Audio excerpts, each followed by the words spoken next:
UFOs, monsters, mysteries. You're listening to Talking Weird. And now, from a cabin deep in the Northwoods, your hosts, Dr. Dean Bertram and Jenn Durrell.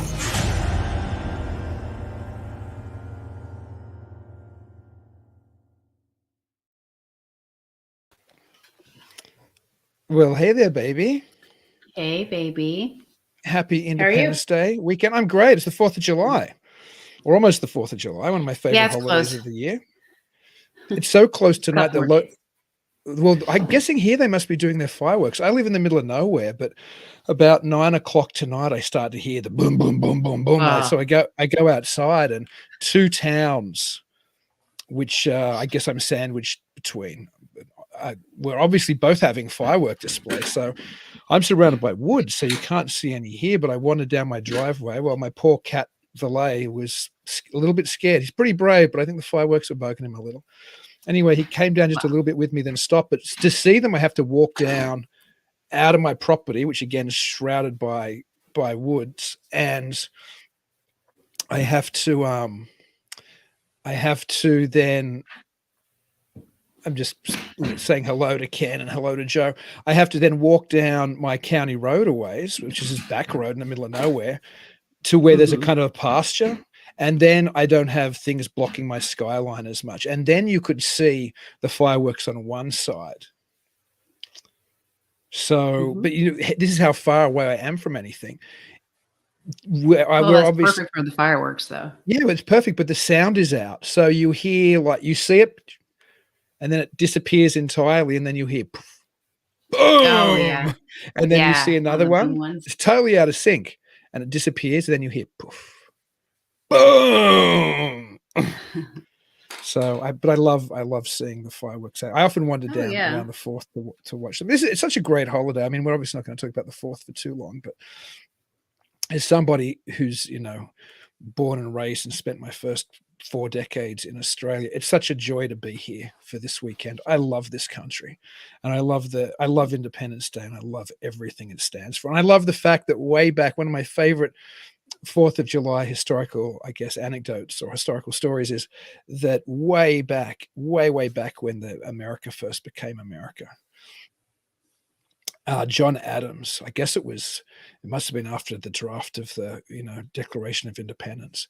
John Adams wrote to his wife, Abigail Adams, and said, I imagine that this holiday will go down as a national holiday forever, and people will celebrate with the necessary amount of religiosity and seriousness, but also with games and guns and bonfires and whistles and noise, and it will be the national holiday.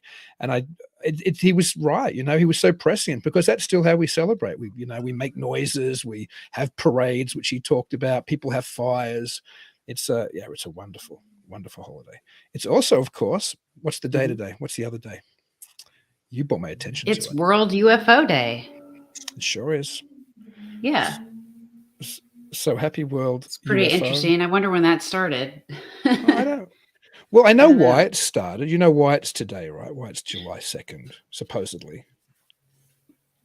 You tell us. Well, it's meant to be the date of the Roswell UFO crash. Yeah. That's still kind of the ground zero for a lot of UFO historians, I guess, where it all starts. Of course, we've already done a couple shows where we talked about, we had Don Schmidt on, and he talked extensively about the Roswell crash as one of the better known Roswell authors. And we also had Keith Thompson on just a couple of weeks ago, and he spoke, of course, about the Kenneth Arnold sighting, which occurred just a couple of weeks before Roswell, when a private pilot in near Mount Rainier, Washington, had the first flying saucer encounter, or the first flying saucer sighting. I mean, people had seen them before throughout history, but that was from that sighting that the term flying saucer originated. Of course, he didn't even see saucers, but he described them as the 9 things he saw moving like saucers would if you skipped them across water, and then headline writers shortened that to flying saucers, and we were stuck with that term, and then people began seeing flying saucers. So it's one of those wonderful things where the name almost comes before the reality of the phenomenon. So go figure. Yeah, so here we are, UFO Day. I'm having issues with my backdrop. Well, that's Or should I say my something. green screen? Your green screen. Well, it's good that we're having the issues now because, as we might have mentioned, we're very shortly jumping to Doug Hychek, Yeah. the creator and producer of Monster Quest, amongst a bunch of other things. His new brainchild is the Untold Radio Network, where Talking Weird will be jumping, I think, sometime later this month or maybe early next month, soon anyway. This will not be our backdrop. This is just one I made to test. And it's good we're testing now because we've still got to fix issues with your green screen. Yeah. I foolishly wore my Project Serpo t-shirt tonight, speaking about UFOs, and it doesn't like yellow apparently. So my yellow. Well, mine's got yellow. Hang on. I don't know if it's going to show it though. See? It does it weird stuff too. Yeah. Well, we've still got to iron out all those glitches. I think the rest of my green screen stuff's working fine. It's not. So I guess you can't wear yellow. Don't wear yellow. Don't wear green. Obviously. Yeah. But other than that, I think we're pretty good. So, what are your plans for the 4th anyway? Before we go down the UFO path. I don't have any plans. I don't have my kiddos, so. Oh. I don't have to work that day, so that's nice. Why aren't you driving up to Wisconsin to visit with me? Because it takes how much money to fill up a car now? Yeah, it's like living in Australia again. As far as gas prices, I didn't even think about gas prices here a year or two ago. Now, because I have an F-250, so now I'm like, I don't even want to drive to town. I'm going to have to get a second job just for the fuel. Thank you, Ken, for saying that the background looks great. And also David of Dark of the Moon video dropped in to say hi as well, which I'm happy to see. And I think I already said hello to Ken and to Joe. So if you're not celebrating Independence Day then really at all? Are you celebrating UFO? Well, I live in town, and I live right by where they're going to have all the fireworks. So, and then all my neighbors are military. So there will be, I won't have to go anywhere. I'll hear it. Go out the front door and I'll see it. So, what about World UFO Day? Did you do anything to celebrate World UFO Day? I went to work and gave 3 tours. My life is so exciting. Well, 3 tours is good. Any haunting kind of things at the haunted location today? Anything paranormal? For today, no. Yeah. But yesterday this week. I had several things. Well, gotta tell me. You're just just tell all the stuff. Yeah, tell me what happened. Okay, so I think last week I mentioned the hills. Just trying to remember because there's several different things have happened. I do know that yesterday one of the tour guides came up to see what I was doing because I was in the archive room, and when they came up, they were to my right, and I was talking to her, and then I looked back down, and I felt like she came up behind me really fast, but she came over to the left side. So I started turning to the left to talk to her, and she wasn't there. And I asked her, I thought you were over here. And she says, no, I wasn't over there. I said, did you come over here? And she said, I did at first. I sat my water bottle down there, but I've been standing right here this whole time. So what I felt was somebody kind of coming up behind me. I felt the footsteps, and they just came right up and stood right next to me.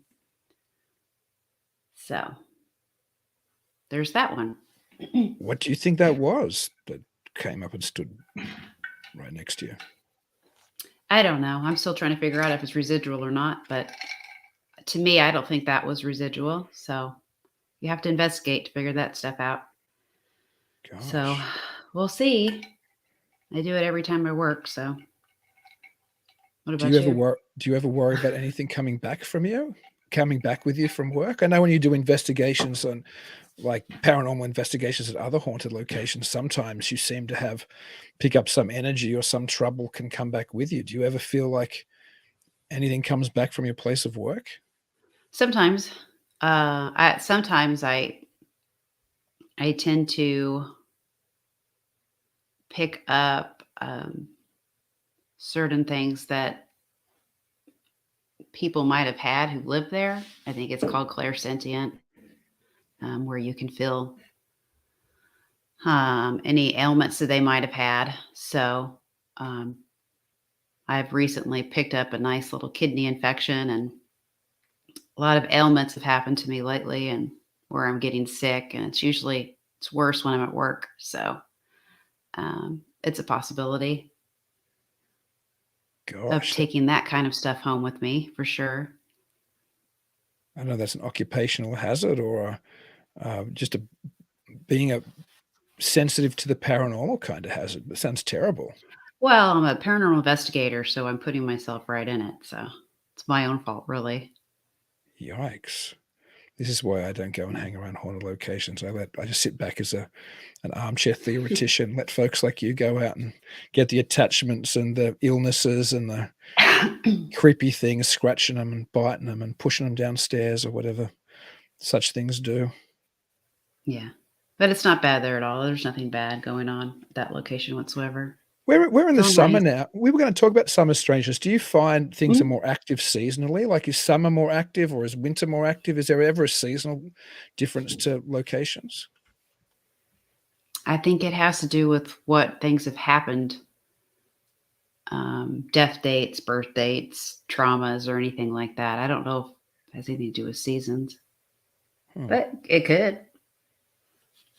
Yeah, it's interesting because we started off, obviously, we're going to talk more about Mhm. UFOs, but there's other paranormal phenomena that seems to be more active at different times of the year. For example, fairy faith, which obviously I love to talk about, is active around, or fairies are supposedly active around Halloween, and they're also active at certain dates in the summer because that's the idea is that they move from their winter to their summer um, palaces or locales or forts or wherever they live, and certain nights of the year they're more active. It's even like Mhm. in Shakespeare, which isn't Irish, but I'm sure there was some cross cultural influences there. Midsummer Night's Dream, of course, is the sense that there's on Midsummer's Night there'll be more, you know, more of the fair folk out. So I wonder if there is any haunting beyond death dates, which is more seasonally based. Also, UFO reports. Interestingly, we started by saying why this is UFO or World UFO Day today. It was because of the Roswell crash, and we mentioned Mhm. Kenneth Arnold kicking off that whole season of this first summer of sources in 1947. But the next, I mean, there's obviously lots of different UFO sightings, but probably the next biggest UFO flap in American history was the summer of 1952, when in July, Washington, D.C. was just allegedly inundated with saucers flying over the Capitol. So or maybe more people are outside looking up, looking at the night sky in summer. Maybe more people are outside at night in the summer, so they're more likely to have an encounter with Probably. something creepy or weird than they would in the middle of the winter. Yeah. Yeah. I think a lot of it has to do with the alignment too of the planets and full moon. That has something to do with it too, with activity. Probably, probably. I mean, I wonder if that's because the same way that we are, say, influenced by the tides and things, or supposedly, and influenced by the moon, and influenced Mhm. physiologically by these changes around us. I wonder if that either makes us more perceptive to see things, or whether we undergo some actual different psychological state with some of those changes as well. So if it's a psychological, or if some of it's a psychological phenomenon, maybe then we are more likely to experience it during those kind of times. For sure. Makes sense. Huh. Out at the farm, for example, where you used to live, was it more active at a certain time of the year out there? Can you remember? Hmm. Um, it was more active when I was by myself. If that's that doesn't help any. No, but I mean, I guess It that's doesn't. not season. Unless you were more Uh, active, unless you were more alone in certain seasons or something. I'm guessing that wasn't the case though. well, okay, so in the summer months, I was alone a lot because my ex was a musician. So his, but my camera went fuzzy. Um, so he was gone a lot. So maybe I guess in the summer months would have been more activity. Oh, David said, Oh, this yeah. may Hmm. sound silly and it is a bit of a southern thing, but I put salt down in front of the doors to keep out spirits. Yeah. I've heard of that historically. I didn't know people still did that. Hmm. That's fascinating. Do you do anything Yeah, like I that? have selenite and black tourmaline I use above my doorways. Huh. If anybody else there does anything to keep the spirits and the beasties and strange things away, or has any little supernatural quirks to protect themselves, let us know. Also, if there's anybody out there wants to ask us anything tonight, we can't often throw over to the audience and just take questions and chat as much. But when it's Jen and I, it's one of the great joys of it is we get to talk to you guys a little bit more. There you go. Ken uses sea salt. Hmm. That's interesting. Do you put that around your doors as well, Ken? Just send us a message back if you do or how you use it. That's interesting. There's that in black salt. Black salt works good too. Oh. The closest I've ever come to that is old superstitions about throwing salt over your shoulder. I remember when I was a kid, my grandmother, I Yeah. think, telling me that was it if you spilt the salt, you had to throw it over your shoulder I or don't know that something. I think, superstition very well. there's some. I can't even remember it now. It's on my shoulder. I think that's what it is, though. I think if you spilt the salt, you're meant to throw some over your shoulder. Something It's like that. Yeah. it's interesting that some of these things don't like certain minerals. Like the fairies supposedly don't like iron at all. I And didn't know that. some people have suggested maybe that's some kind of cultural memory of us. Well, not us, the Gaels from Spain who first went into Ireland, who might have defeated an earlier Neolithic people who didn't have iron weapons yet, so they won by having iron weapons. But I mean, it's it's obvious to play those kind of historical Hmm. games. It might come from a genuine supernatural or paranormal or something esoteric. Maybe there is something about certain minerals and I'm sure there metals is. and yeah, because you said the Yeah. lodge is where you work is built on what are the things there that it's built on? What are the stones and minerals Well, and it's things there? limestone and quartz. That's what it's Okay. made out of. So there's probably other things too. I know they've tested the stone, but I think it's mainly quartz. It's the big Miss Terry. What was it? No, Supposed to Terry's be just over confirming what I said. Yes, something. and I think it was supposed to be over a Ah, certain side when spilling salt. I can't. Maybe I yeah, was told over a certain side, but I can't yeah. remember. Thank you for confirming that. Terry's my girl. We work together. Oh, excellent. I'm glad that Yeah, she's. I actually know. yeah, I knew she was, but the listeners probably don't. You've yeah. told I me know. how you and Terry are good friends. Um, oh, Ken uses it during investigations, and they leave at the doors when they're ready to leave. I'm guessing. I'm supposing Salt that's to. baths. That's Is another that to? thing. Do investigators put it on doors to stop things from following them home, like attachments and Hmm. things? Or Yeah. I know sometimes I do salt baths beforehand, and then afterwards I'll do a salt bath. huh? Um, You never told me that and then some before. people will sage afterwards too. My But mother just Facebooked me. She was watching the show and she said, "Yes, your nana did throw salt over her right shoulder." right. So there you go. Confirmation from people who remember these stories. I wonder how many of these, whether they're superstitions or folk traditions, or and Ken just said the same thing. Ken said, "Isn't it over the right shoulder?" Yes. So apparently we've had a couple confirmations now. Right shoulder. But I Mhm. wonder how many of these. I wonder how many of these kind of folk ideas are going to be lost. Like even you and I are trying to remember, was oh wow, with the salt, what was it in the salt work? We remembered it probably from our childhood. I know I did, but I wonder if our children's generation will ever have any sense of you spill the salt, you throw it over your shoulder. And that's just one of probably thousands of similar things that are lost, which will be lost folklorically. Yeah, I mean, unless you try to teach it to your kids, though. Well, I don't know if it's one of those things. Okay, some things you might instill in your children, like I don't know, religious values or the love of your Mhm. favorite sports team or how to hunt or something. And I'm sure some people probably carry over those traditions, but as we move into this more kind of, modern, postmodern tech kind of future, I think a lot of those things just aren't thought about anymore. Probably not. That's kind of sad, you know. I think Mhm. it's why people like Eddie Lenihan are so valuable, who's the Irish writer who collects folk tales from the older people in Ireland. He's been doing it for probably Mhm. 4+ decades now, because he retains that fairy faith and those other folklore traditions. And when the older Yeah. generations go, so much of this stuff's going to be lost. I still Not have just the book right next to me. we still have to get Eddie Lenihan on I soon. In fact, I know. think as soon as we jump to Unknown Radio Network, we will get Eddie on.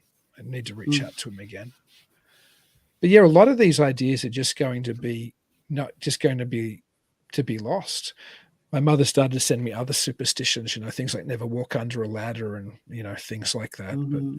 Or the crack will break your mama's back. That was a big one when I was a kid. Chloe knows that one, but she must have heard it on like a cartoon which had nicer lyrics. So Mhm. when we're walking through the, like, you know, Walmart car lot, or when we're outside where our driveway has cracks in it, she'll jump over them. But we used to sing, yeah, step on a crack, break your mother's back. She sings, Mhm. step on a crack and you'll, something nicer, like step on a crack and you'll, I don't know, fall down. It's not fall down, but it's something, you know, it might be step on Mm. a crack and break your back or something, but they've taken whatever little They've kid show she changed saw it the on. lyrics. Yeah, they took out the break your mother's back thing. And I haven't corrected her because I thought, I don't know if she should be Is walking that around too singing. offensive, I guess? Well, I don't even care if it's offensive or not. I just don't know if I want to take the nice one No, I away and mean, put the like, the old people fashioned. that changed the lyrics or Oh, changed it. You know how everything's changed now. Everybody's offended by everything, so they gotta absolutely, sugarcoat everything. absolutely. Or not going out a door you didn't come in. Ooh. Yeah, that's Hmm. interesting. I haven't heard. You know what? I'm not aware of that, but I'm trying to remember if what Terry just Good suggested. one, If I Terry. heard something like that, I was watching a YouTube video about Appalachian folklore and the type of Mhm. things that they did and didn't do. Like, it was funny things like you couldn't sweep at certain times, or you had to sweep. And there was all meaning behind it. And I can't even remember half of them now because they were totally There's so unfamiliar many. to me. But Yeah. the idea that all of these old things have been lost, and Ed says we've become too sophisticated Yes, for those older I traditions, agree. which is so sad. She agrees more. I love Terry. And Ed says triggers, yeah, things trigger people today that you wouldn't imagine, and as a result we become culturally poorer. I mean, Yeah. there are all kinds of fairy tales and folk sayings that you couldn't say today. I mean, not in polite company, or not at your office, or not where you were around somebody who was easily offended. Yeah. That's just the reality. Anything can trigger anybody. Good grief, you don't Mhm. even know you said anything Anymore. offensive and you've Yeah. offended somebody. And Greg says he Yes. usually announces to the spirit that they have not been invited to leave with him, and they must stay when he's on an investigation. Yes. And that's something that I do as well, except for where I work at. I tend to forget because we could do our normal routine of closing the house down and then we leave. So, but that is a definite thing that everybody should do when they go on an investigation is make sure that you let them know they can't follow Huh. and you just stay where they're at. Well, I suppose that makes sense. You don't want things. Does that mean they're bound though by your words? Like, do they have to go, okay, she said no, or he said no? They go if they want. It's just something you just tell them that you don't want them to. So out of respect, please don't follow me, kind of thing. It's kind of like I'll trigger I mean, you somebody with can't this. make them not follow you, It's kind of like a but gun-free zone sign on a school. Like, yeah, the bad guy isn't going to go in there. You know what I mean? You mhm, can't bring a gun in here, like a psycho killer's going to think, geez, I can't go in there now. The evil ghost's yeah, going to go, she's told me I can't come home with her. But maybe there are rules of the paranormal. I don't understand. So maybe it might be like the old thing about inviting a vampire in, remember? Mind yeah. you, I don't know I how mean, true it's that is and how much mhm, Bram Stoker invented it, but you had to, if a vampire came to your door, and now they say similar things about black-eyed children and never all these invite them other in. men in Yes, black, all theyese other things that come to your door. They can't just walk in; they have to be invited. You have to mhm, say, if a black-eyed a black-eyed child knocks on your door at like midnight and says, mhm, "Let me in, let me in. I can't find my mummy." Apparently, you're meant to not let them in because they need you to mhm. ask. You need them to say, "Okay, come in."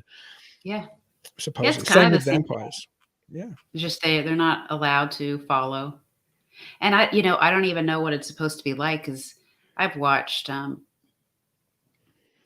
several different shows or just other people have investigated, and some people will explain like the entities that are in the location seem to be kind of bound to the location. Like they don't even know how to go out the door because they don't even know how to get to the light.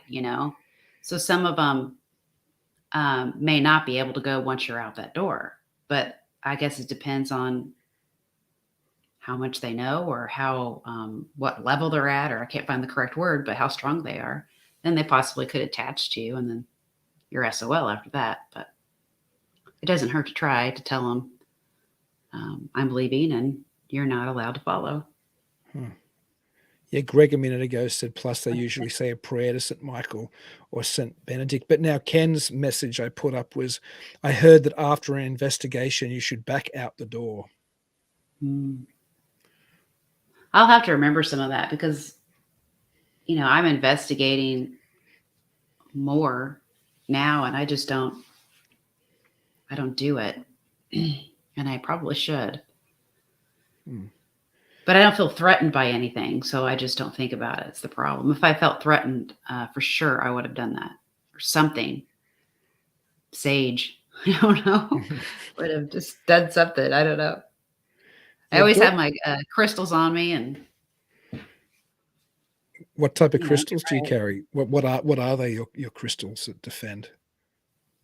Well, I always have some selenite on me and black tourmaline. But I like my lab, which I don't even have my lab palm. It's behind this big green screen. And my bookcase are all of my crystals.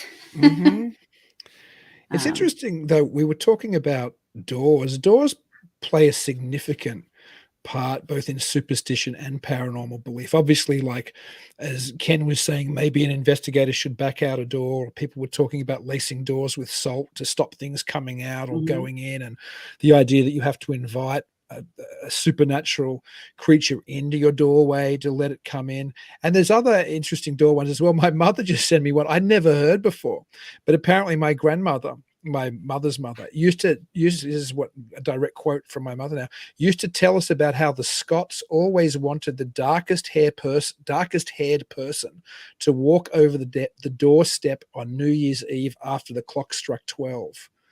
So after 12, the darkest haired person should go over the doorstep or the threshold. Why just dark hair? I have no idea. I'm sure there must be a reason. Probably because they're closer to the dark side than the rest because they have dark hair. Maybe some of these ideas, sometimes superstitions stay and the meanings or the significance can be lost. I mean, that's just the nature of some folkloric things. Yeah, see, me and Miss Terry, we're friends with whatever might be in the where we work at. So we always try to let them know we'll see them later or we'll see you tomorrow. And we do that. Go in the house and say, hello. And then we leave. It's see you later. I'll be back tomorrow. Well, maybe they know you, so they leave you there. Yeah. I mean, they don't. Well, they're already mimicking me. Remember I told you that? Yeah. I think I said that. Was it last weekend that I let you know that story? Yeah, but maybe it was the other.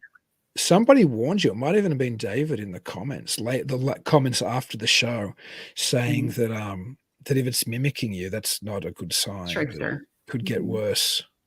See, at the same time, I don't know if it's not already recording or I'm not already leaving some type of imprint just because of what the building is about. It's completely made out of limestone and quartz.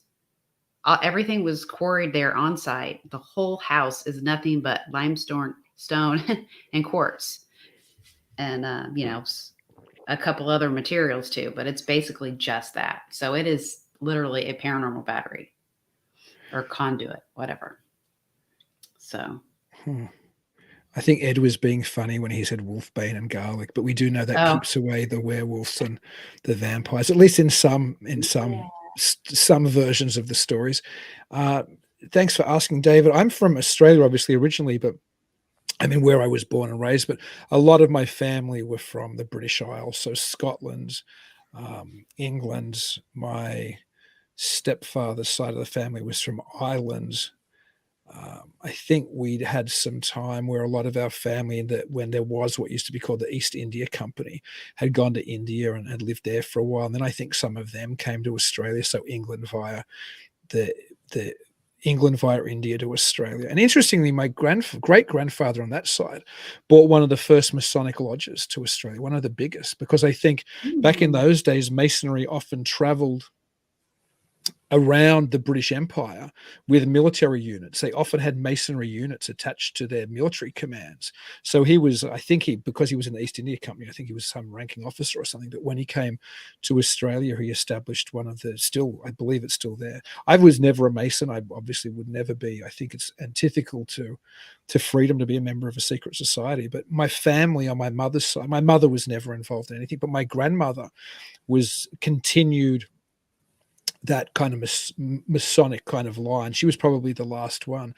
She was a member of the Order of the Eastern Star, which is like the female equivalent of the Masons. It's part of Masonry. Like they do it. I believe they'd have meetings in the same buildings. And when I was a little boy, when I was about 4 years old, I was a page boy when my grandmother became the great matron or the grand matron for the first time. It was kind of like ritualistic, not like necessarily the type of occult ritual, but there was a process and everything. I think they needed, a young boy in a kilt, and I was that young boy in a kilt. But when my grandmother finally shuffled off her mortal coil at her funeral, women from her lodge or her whatever the Order of the Eastern Star equivalent of the Masonic lodge is called, they came and they did a ceremony at her grave, an Order of the Eastern Star / Masonic ceremony. So her house was covered in, Order of the Eastern Star Masonic symbolism. And today, I didn't know this. This is an interesting synchronicity. I'm a big fan of Angels and Airwaves, and for some reason I never noticed. But Tom DeLonge, I normally just listen, but I was watching a concert today, an Angels and Airwaves concert. And Tom DeLonge, of course, is also the progenitor of To the Stars Academy, and we'll get to that in a minute. But I was watching an Angels and Airwaves concert, and I saw he had the Masonic symbol on his guitar, and I thought, that's freaking weird. And then I Googled it, and sure enough, he's well known apparently for always having Masonic symbolism on guitars and other things. And apparently he's a Mason. The interesting thing as well, of course, is he launched To the Stars Academy, and supposedly To the Stars was the motto of Jack Parsons. And Jack Parsons is the occultist member of the OTO, the Ordo Temple Orientis, famous rocket scientist, buddies with people like Aleister Crowley and L. Ron Hubbard, and part of the major occult scene in the United States of America. Also a high-end rocket scientist who ultimately blew himself up when he was fooling around with stuff in his garage. The Parsons story is a bizarre story. They actually made a series about it. I've never seen it, but I know one of the networks or cable channels here made a Jack Parsons series. But it's interesting that sometimes when you scratch a little bit around people who are interested in UFOs, you start to see this weird occult background. And To the Stars Academy, of course, has been at the forefront of a lot of UFO popularization and UFO releases, like the Tic Tac videos and, various other things. So it makes you think how, if were of a paranoid bent, you'd start to worry, is my point. Yeah. So I have something to kind of add a little bit about the World UFO Day, or at least a new series that's on Discovery Plus. I guess it's kind of a plug, but it's not really meant to be one. I just happened to watch the series. So I'm obsessed with UFO Witness, and it has Ben Hansen in it. So he's another guest we need to try and get on. So they started the second season, and what's this? Oh, no, I'm just putting some messages. Oh, I'm just reading. Okay. And so anyways, they are talking about shape-shifting UFOs. And so that's what the whole episode's about. Oh, nice. And so I guess there's documentation of it. And one of the stories that I liked was the fact that there was a man by the name of, his name was Terry, and they interviewed him. And so back in 1976, while he was stationed in Whiteman Air Force Base, he was, I guess, in EMS or working ambulance. And so they have down Warrensburg, Missouri. So where I live. And so he had an experience near Whiteman Air Force Base, Warrensburg, Missouri. And what it was is they had blockaded the road and he couldn't get through. And so it was all military. And so they told him to stay in the car. But of course, they're younger kids and they can't help themselves because there's something going on and they want to check it out. So they get out of the car. And when they go over there, they see everybody with like handheld things, like they're reading like radiation or something. They don't really know what's going on. And so then they all of a sudden see something in the sky that's literally, it's pitch black, but they just see that something's just sitting there. So they look up at it and it's a craft. And it is no sound, nothing. But they can kind of see in the darkness, at least with the moonlight, I guess, they can see the shape of it. And then the next thing they know, it just shape shifts and darts off like a big fat orb, like it's an interesting story. So then a year later, him and the same guy, they're in Arkansas camping. And they end up noticing that all the crickets, all the toads, frogs, everything that you hear at night, it goes silent, nothing. So they both are just like kind of looking around like, what the hell? And off in the distance, they see these 3 lights. So of course they're interested in it. And then the lights come closer to them and they're moving around. And they thought maybe it was triangular. They couldn't tell because it kept shape shifting. And it got closer to them. And then the next thing they know, they wake up later. I don't know how much later, but they wake up and they have burns all over them. And so they take themselves to a hospital and they had a doctor look at them and he said it was flash burns, had them all over their body. So fast forward 10 years later, he's at home and he gets this really, really bad headache and he's got like, his nose is bleeding and his knee is like killing him. It feels like his knee's about ready to break on its own. So he goes to the ER and they run a scan. Come to find out he's got a chip right next to his kneecap and these long wires that go all the way up through the muscle. And he tried to get them to take it out. Doctors did not want to take it out because they really weren't sure what they were dealing with, what the chip was. And they weren't afraid it was going to actually, cause any harm. So he's currently being tracked. So Ben Hansen ends up grabbing one of those Mel meters. They turn all the cell phone stuff off. They turn everything off. So that way they can kind of have like a clear reading. And he turns it on and goes around the guy. And he's not getting like a huge spike, but he definitely gets a spike around the guy. So I thought that was pretty neat just because of all the experiences I've had.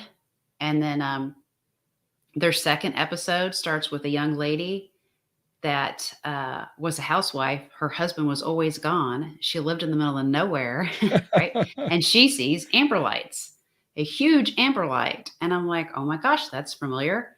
Except for this amber light was huge. And she actually had enough time to record it. But when she tried to send it to her husband, it glitched. It wouldn't send to the husband. The husband wouldn't get it. So he's like, send it to me in email.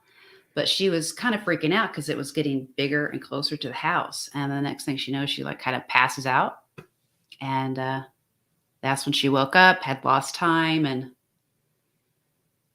just no clue, So that was somebody that they also interviewed. So I haven't watched the rest of the second episode, but I recommend watching UFO Witness. Did you ever have missing time when you were a housewife alone Probably. on the farm? I would definitely say so. Probably. I mean, the thing is that she even mentioned before it all happened was like a low hum. Well, I always heard a hum.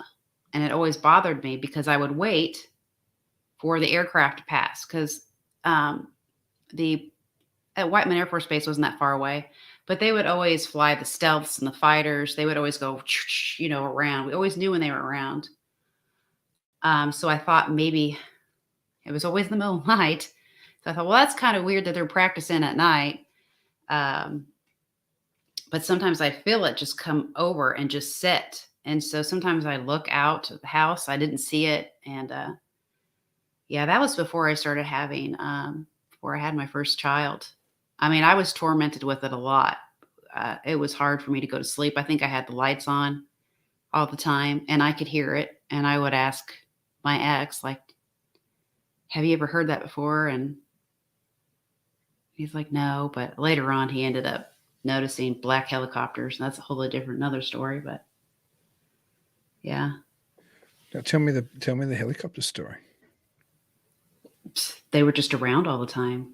I even have old video. I was going through the computer, old files, and I found one of his old videos.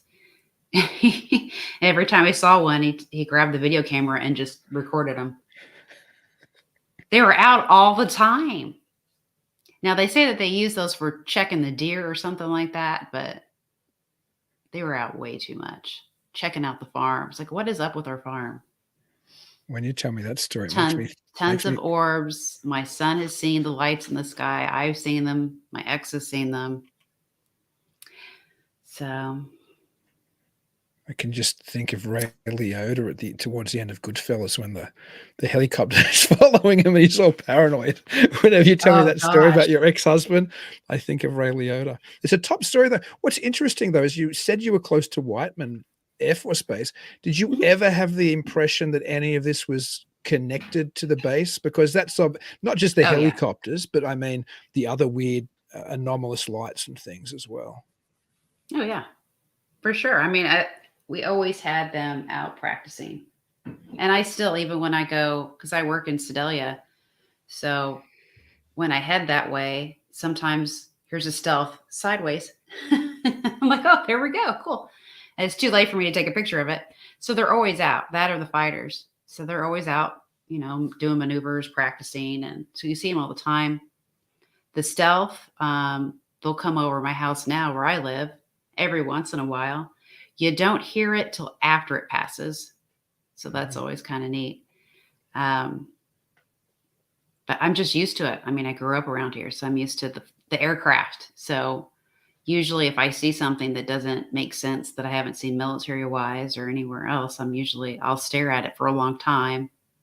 Wait to see that little red bleeping light that's usually there.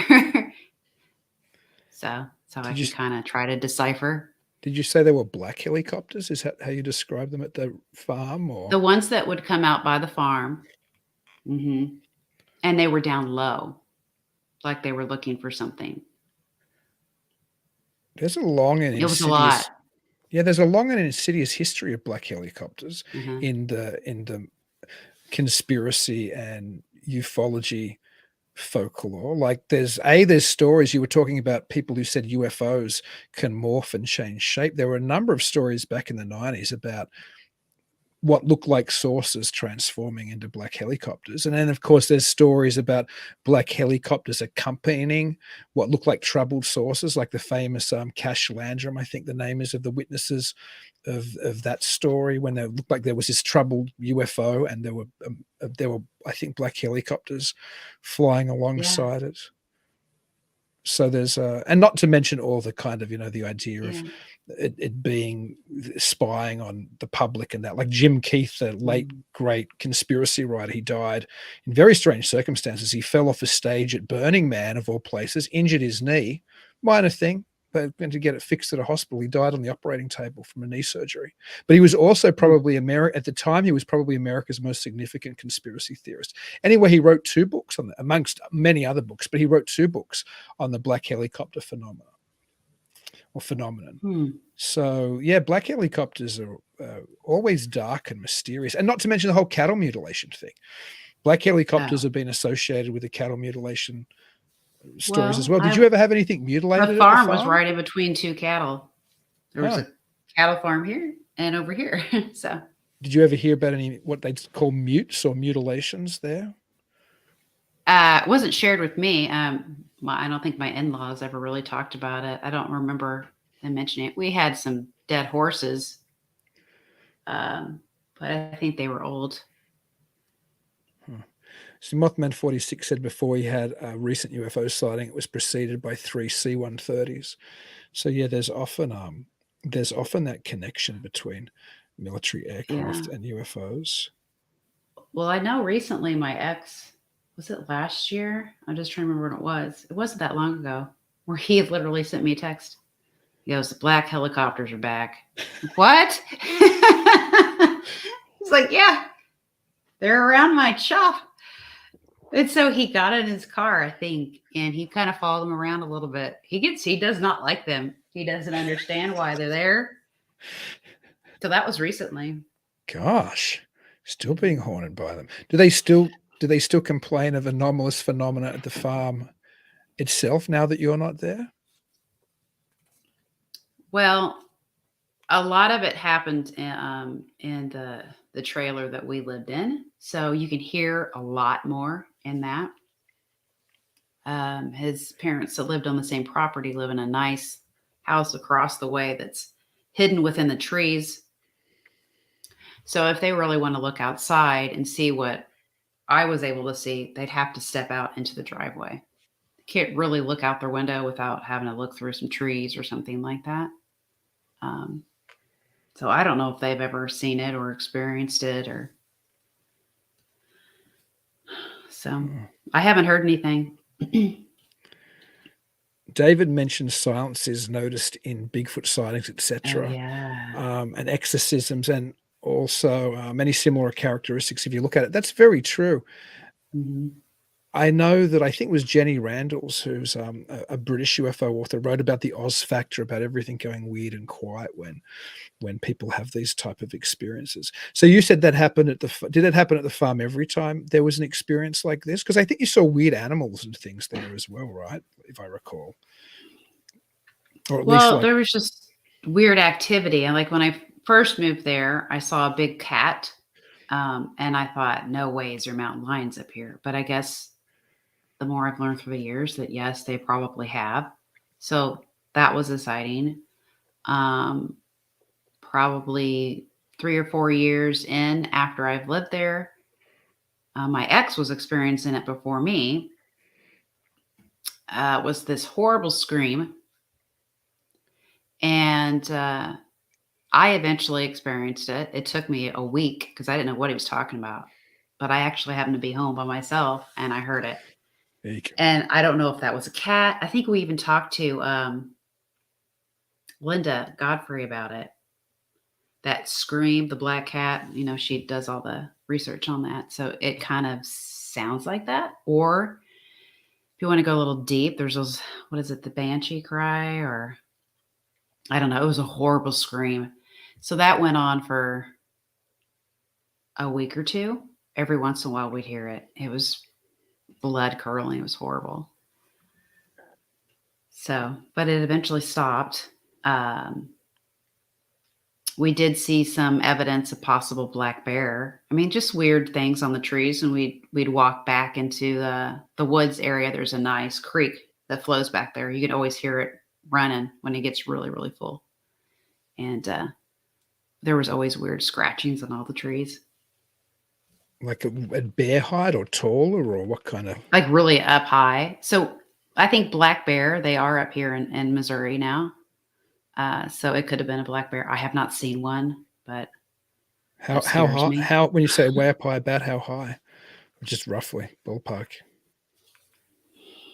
Well, I had seen them at least 10 foot, There's no way, 8 to 10 unless it was foot. climbing the tree or something. Like, was it look like climb marks, or did it just look like Yeah. I mean, black bear I can't don't reach? know. I don't think 10 feet. Yeah, I was still learning about I don't think even a grizzly can reach 10 feet. living out in an area like that. Cause I always grew up in town, So this was my first experience being out in 800 acres with nobody around. Gosh. Near No, water, yes. I'd be concerned if we have bear around here, but I tell you what, I'd be concerned if I was seeing like claw marks 10 feet up a tree. Hi, Shane. Thanks for joining us, Shane. Yeah, I don't think 10 feet up. I mean, I don't know much about climbing bears, though. Yeah, Maybe it they was make up. those marks when they climb. That's literally like something out of a horror movie when they're out. What did I watch recently? Oh, Prophecy. Can you remember that movie, Prophecy?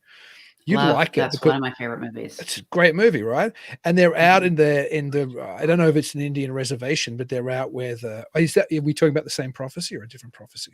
Christopher Walken's in No, I'm Prophecy. talking about the prophecy where it's a 70s movie where there's been Oh, this he kind of did, and then chemical yeah, spill from a different. a paper plant, and all the wildlife are kind of, turning into mutants, and including It, amongst them are these monstrous bears, which are like a ridiculous but terrifying height. But one that's why I said what you were describing is like, in a horror movie, because at one oh stage yeah, they're I haven't like seen that one. they're out looking in the woods, and there's like, these big scratch marks way up the tree, and they're like, there's no way that's a bear. But that's probably about my only real knowledge of how high bears can scratch. But I'm telling you right now, a black bear couldn't, unless it climbed and, was clawing Yeah, the I don't know. tree. It's not just going to reach up and scratch a mark 10 feet up in the air. They're not that big. Yeah, Goodness gracious. I mean, I'm not used to that area, but I know that my ex, when we would take walks down to the creek, he would point them out. I wonder what that was from. He mentioned bear, and we still were trying to wonder about the whole mountain lion thing. So I know they've somehow migrated to our area. There's been a lot of sightings of mountain lions and black bear, and of course where I live, the Beeman monster is close to it too, and that's Sasquatch, Okay. Bigfoot. Hmm. How close are you to Momo? I think I've asked you before, but I forget. Momo is Louisiana, Missouri, so that is up north from me, close to Missouri River. It's north of St. Louis. Okay. I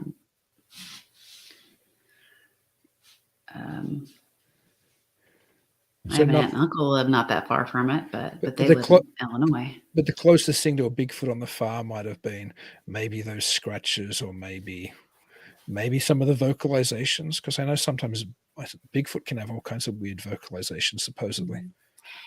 I don't think I ever heard. I mean, I've watched a lot of stuff about the Bigfoot and kind of researched a little bit, not as much as you, I'm pretty sure. But no, we've had no sounds like that, just the screaming. Mm. And we have had the crazy sounds of these horns, the trumpets. Like, Have you seen videos of people saying that they're like, what is that? You hear the trumpets and everybody's thinking, oh, the angels are going to come down. And no, I've heard it out there. And I'm like, what is that? I think I said one time to my ex too. I think he was there, or I tried to record it. Then I got on Facebook. Then everybody that is in the town south of me, because ours is right on the line of Benton and Pettis. So Coal Camp's just like 15 minutes from us. So a bunch of people from Coal Camp were like, do you hear that? So they were hearing it. We don't even know what it was, but it sounded like the trumpets, like, the end is coming. Well, the end. It was weird. The end probably is coming, but that's for a different show. I'm going to bring back up a comment from David from before. I believe being in the occult attracts such things. I think that being interested in the occult probably does attract such things, as John Keel, for example, used to say, if things start haunting you too much, burn all your UFO and occult books, and things should probably leave you alone. Do you think that your very involvement in it triggers it more? Like, all of these things are triggered. I mean, I guess it's what came first, the chicken or the egg. Is it your interest in it that makes it manifest more, or did all the manifestations you've encountered what initially drew you to a more active interest in the paranormal? Well, all of my weird experiences started when I was, my memory goes back to when I was like 2 or 3. So there was already, to me, a shadow man in the hallway. But I think, most kids kind of have that type of imagination. So I have always I was always told that was my imagination, just go to sleep. So, I mean, I dealt with stuff like that my whole life, and I've eventually learned to ignore it. And now, if anything comes up to me, like I'll be totally asleep, and then I'll feel the room change, and I'll feel a hover, and in my head, I'll just say, "I'm sleeping. Go away." Like, and then if I feel it still hovering, I'll say even sterner in my head. And if it doesn't move, then I'll turn over and then say it really loud. And then it feels like it kind of dissipates. Um, so I don't know if it's anything or not, but I'll get a heavy feeling every once in a while. It's not too often though. Oh, you're muted. It's because I was clicking on things.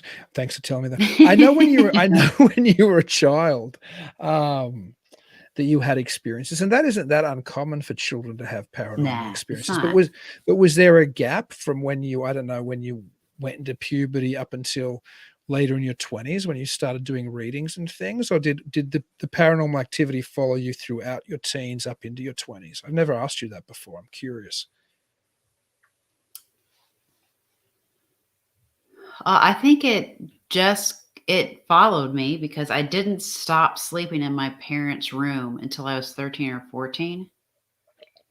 And then once I stopped, that is when I had the big experience that got me hooked.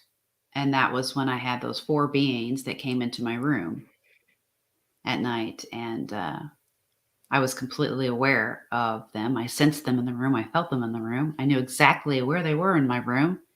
But I couldn't do a dang thing about it because I was literally paralyzed. And they kept telling me that everything was okay. They weren't there to harm me. I needed to relax and calm down. And there was no way in hell that was going to happen because I didn't invite them in my room. I don't know who they were. So, and then of course I left my body because I was so traumatized. So then I had my astral projection, my first one. What age was that approximately? I think it was 14. Okay. 15, 14, something like that. Because I remember watching, I don't know what year Communion came out, but I was not good with scary movies. My brother Sean loved to put them on to scare the crap out of me. So then I'd have nightmares and stuff. I was not good with them. But when I saw Communion, I don't know, it just struck a chord with me. And all I could think about was, oh my God, I think everybody did that back then, like what if it was that, Yeah, so then I was really intrigued after that. The book was 87. I want to say the movie was like 90 or 91 or something, but I don't. Yeah. Early 90s. I think the potency of that cover, the Communion cover with that terrifying alien face on it, along with the movie adaptation, along with the, Bud Hopkins book Intruders, along with the Richard Crenna vehicle miniseries Intruders, which came out in that kind of time zone as well.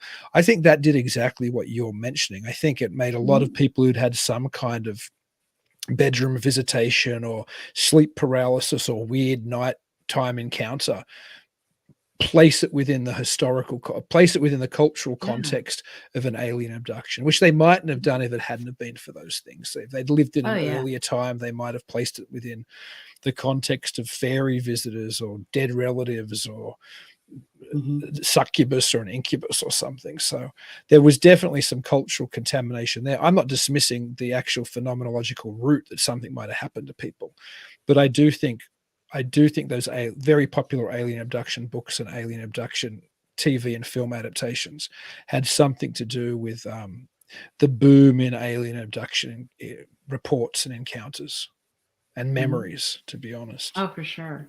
Yeah. That's why I've never ever gone under hypnosis for it. Because I have a lot of things where I just don't remember. I don't remember a lot of things. When things have happened to me, something bad happens to me, I block it out. So Mothman 46 asked, Jen, did it feel like an electrical current running through you? Not a shock, but a rolling current. That I can't remember, but I can tell you that I have had experiences like that recently. When I'm dreaming, I'll have an occurrence that'll hit me. And it's not like sleep paralysis. I've had sleep paralysis my whole life. Now, when I have it, it's like that. But it's me fighting to make myself wake up so I can get out of it. Nobody's holding me down. I don't have a shadow person trying to fight with me. It's just me fighting with myself, Mhm. trying to wake up. And it has that electrical current with it. Hmm. My only terrifying sleep Uh, paralysis stories are when I was little, but I've had sleep paralysis as an adult, not recently, probably, in fact, not since I've lived in America. But I remember I was conscious I was having sleep paralysis and it bothered me. I didn't want to have it because mhm, it's quite a scary. And I can remember mhm. actually battling out of it and getting out of Oh, it a yeah. couple of times. But none of my adult experiences involved a presence in a room or the feeling of anything, touching me, or it just was the onset of, oh, I can't move. Oh, I know what this means. By then, Yeah. I'd read enough, books about Like, wake alien up, wake up. abduction. Yeah, exactly. I don't want the little gray men to Don't go come back to to me. sleep. Wake up. No, Make sure you're in the right reality because that's what I Ex tell myself. do No, you? you're not awake yet. Go to the next level. And then finally you're like, don't go back to sleep. Don't go back to sleep. Sit up, sit up. That's what I do. Gosh. That's like something Yeah. out of a horror movie. You know how you have characters who I know it sounds they'll like wake it, from a but it's nightmare, like, and then the nightmare continues, and it's they wake up normal for again? me. Yeah. Do you have it still? So you still have it today, that sleep paralysis? It's still something that That haunts kind of you? stuff. That's just when you're kind of stuck in the wake and the sleep. And Uh-huh. I think I don't know if it's the brain, which part disconnects, but one part wants to stay asleep and the other part wants to get up. And that's just because the other part has woken up and realizes it can't do anything until it wakes up. Otherwise, it's got to go back to sleep or go back to the next level of sleep. I don't really understand the whole thing, but that's where I get stuck. And then I have to fight with myself to know you need to completely wake up to get yourself out of this so you can move again. And because if you stay in there too long, you have your anxiety and you get the terror and you just freak yourself out even further. So it's best to get up, make sure you're in the correct room, like reality, then walk around a bit and just make sure you're familiar with the surroundings and you're not. Because I can do lucid dreaming, I can do the astral projection. So yeah, he says it's scary. It's definitely scary, but I guess I'm used to it. I don't like it when it happens, but I eventually get myself out of it. Go into When was neutral. Yeah. Yeah, and David said before he changes positions sometimes, and that helps with sleep Yes. paralysis. Don't ever sleep on your back. I know when I sleep on my back, it's worse if I ever have sleep paralysis. Sleeping on my side helps. Huh. Hmm. When was the last time there was something in your room with you, or you thought there was something in the bedroom with you? Or was that What like is every today? night? It was this week. I'm like, what is today? Oh my goodness. I told you this. Yeah, but I Told you didn't this know it was before. Even my ex, quite that he even frequent. said, he goes, "You're haunted." He goes, "I never had paranormal experiences before you." I think he had one time when he went over to England and he stayed in a hotel. But other than that, he was plagued with it when he lived with me. He said as soon as I moved out, I think it lingered for a little bit, but then it's gone. Plus, Huh. he doesn't even go over there anymore, so he doesn't know. It was just kind of linked to the trailer in that area. Plus, there was a house that used to be there too. A family used to live in that house. Gosh. So a lot of our activity to me was this little girl and the mother, because I actually heard them talking um, in the house before. In the farmhouse. The farmhouse that used to be right where the trailer is, or it's Oh, near, okay. it was near it. Because even the old silo that used to be, the house used to be by it, from what he told me. They ended up putting like a pool liner in there. And so when he was a kid, they used that as a swimming pool. Huh. But there used to be a house there because there is an old foundation of a silo. And then there's one of the tall, windmills. So there used to be an old farmhouse right there. And that's just like not that far from the trailer. So your ex-husband would see the things as well, or hear the things as well when you were there, or? Yeah. Huh. And he was plagued with nightmares too. But he was a sleep talker. Just like would wake up in the middle of the night and just see things. But he's asleep, so I'd have to wake him up. But it was always, do you see that? So that was a little scary for me because I'm dead asleep and he's sitting up and talking about a red light in the corner. And I'm like, what are you talking about? So Jeez. I don't know how often we had restful sleep. Because then after that happened, then I have this little thing that's constantly trying to take the freaking blankets off. And after a while, I just would lay there asleep. I don't know what. Okay, so you mentioned silence earlier, right? I hate silence. I don't like it because then I can hear everything. So I'm a person that likes fans galore. So when I got married, just put salt around. Yeah. So when I got married, my ex did not like fans. So it took me forever to get used to that, which it didn't work because I could hear everything. So even when I'm asleep, I know when something comes in the room. So something would come into the room. And then as soon as I felt like they were tugging on the blankets, I'd pull them back up. And sometimes we wake up and they're all on the floor.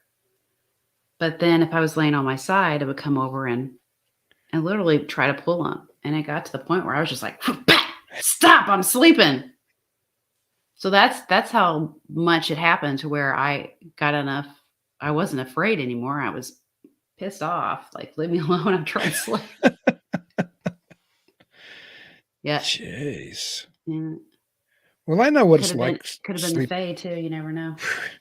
It could have been. Because they were little. Huh.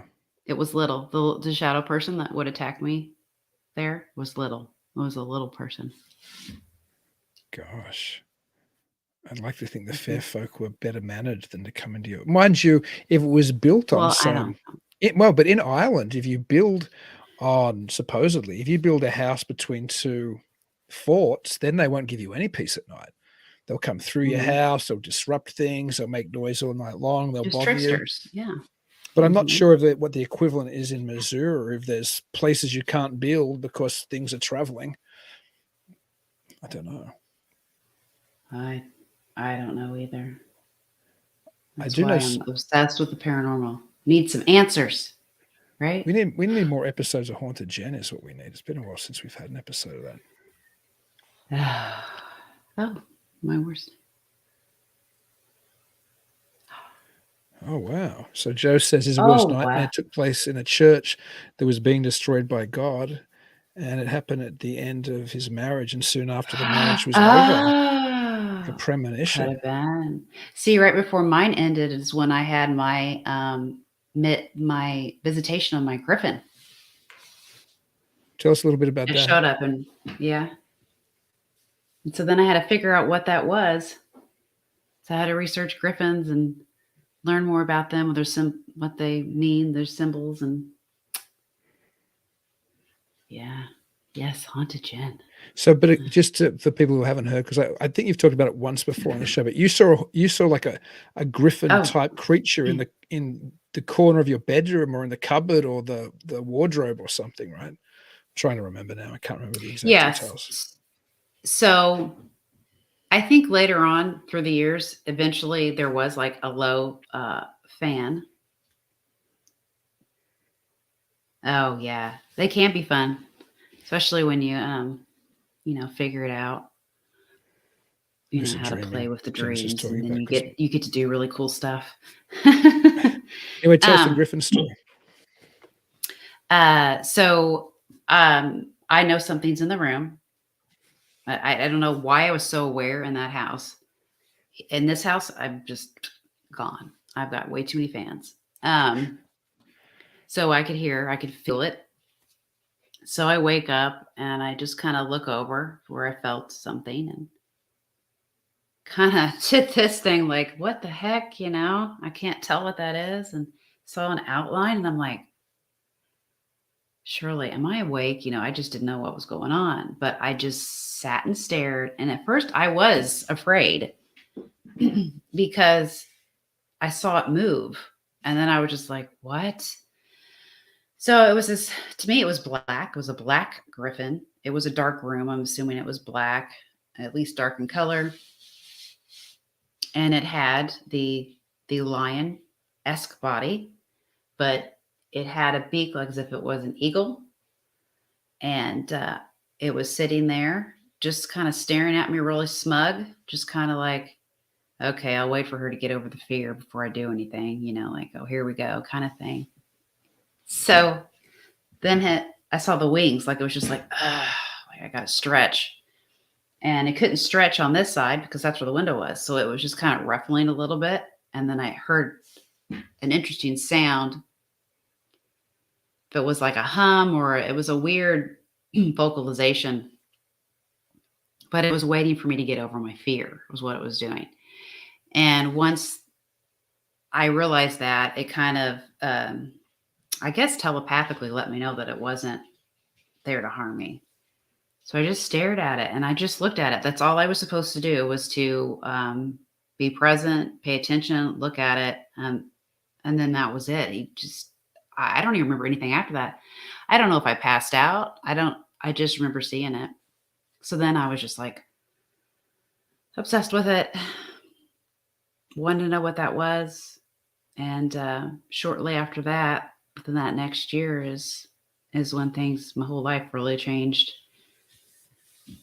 So it was like a premonition, perhaps, or some. Yeah. I wasn't doing good at that time. There was a lot of depression and sad and all that going on. So that was kind of also there to show up, to be there for me at the same time. So it might have been a projection from your psyche or something, even just because you could have needed been. it. It was definitely woke me up once I did have that. Mm-hmm. Have you seen it since? No. Well, I mean, I did a meditation and I've taken some courses with a medium to heighten my abilities. And one of them so that we could learn our spirit animals. And I went ahead and went through her whole meditation and I saw the griffin in my meditation. What was that? It's interesting. Shane just said, I wonder if with some spirits, some living human emotions are open doors while other emotions are closed doors. I think something like that sure. might be very true. Yeah. I mean, people that don't believe in it, majority of the time they don't experience it or they won't entertain it, period. They'll dismiss it. So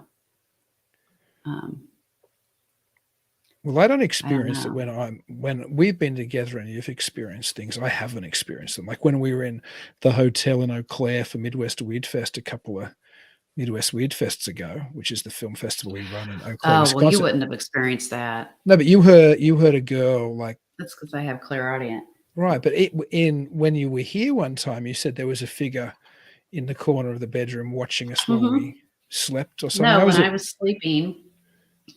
sleeping in your room, I woke up in the middle of the night and there was a shadow standing over me. They were just looking at me, but I didn't feel any like they were harmful. They were just checking me out. Nothing bad. Don't worry, Dean. Yeah, I'm going to sleep real good tonight. Personally, I just thought it was a loved one. Well, who knows? So, I'd like to think I'm protected from such things. I don't tend to encounter them anyway. I'll tell you, you do. So that I am protected, or that I do have something lurking around. You have, and I don't want to do it on the live. Oh my goodness, that's something I never told you. So what? That something's lurking around? No, this is good radio. No. Yeah, it is. Not something's lurking around, that you have a family member that stays with you. Oh my goodness. Mm-hmm. Well, that is interesting. Mm-hmm. They're always with you. quite often. Wow. Yeah. Well, that sounds almost comforting. I'm not sure if it agrees with my theology, but I you know. experience these things and I don't. So, I feel it when I'm around you. So okay. Well, that is interesting. yeah. And perhaps on that cheery note, just so I can get you off the air and talk to you about this personally, I hope everybody has an awesome 4th of July. And all our friends around the world, but obviously particularly our listeners in America, which are probably 90% of our audience anyway. I hope everybody has a fun holiday, remembers the reason for the season, which was overthrowing tyranny and keeping this country free and transforming it into the greatest nation that the world has ever known. So God bless you all, and God bless America. America. Absolutely. Right. These United States. Well, I guess did you have any 4th of July message for everybody, or? No, just happy 4th. Be safe. Don't catch any houses on fire. Well, I've got some fireworks when my daughter gets back from her mother's house, which I'll be letting off with her, which will be You're gonna what? I've got some fireworks for when my daughter comes back from her mother's for the 4th. That's good. And we always do it every year. We set them off in the front yard, which is always a lot of fun. Yeah. It's a good spot. And well, I guess thank you everybody for listening. Mothman 46, David, Shane, Joe Fox, of course. Who else was with us? Ken, Greg, Ed, the other baby, Terry was here for a little bit. Thank you for everybody who stopped by and listened, and everybody who commented and who didn't comment. And until we get to chat to you again next weekend, keep it weird. Keep it weird. Thank you for joining us tonight. If you're interested in checking out more episodes, you can find us at talkingweird.com. If you haven't already, please like the show on Facebook, Twitter, and Instagram at Talking Weird Podcast. Make sure you never miss an episode by subscribing to Talking Weird. We're available on most podcast platforms and YouTube. And if you do enjoy the show, please leave us a review. Dean and I would really appreciate it. Until then, stay safe and keep it weird.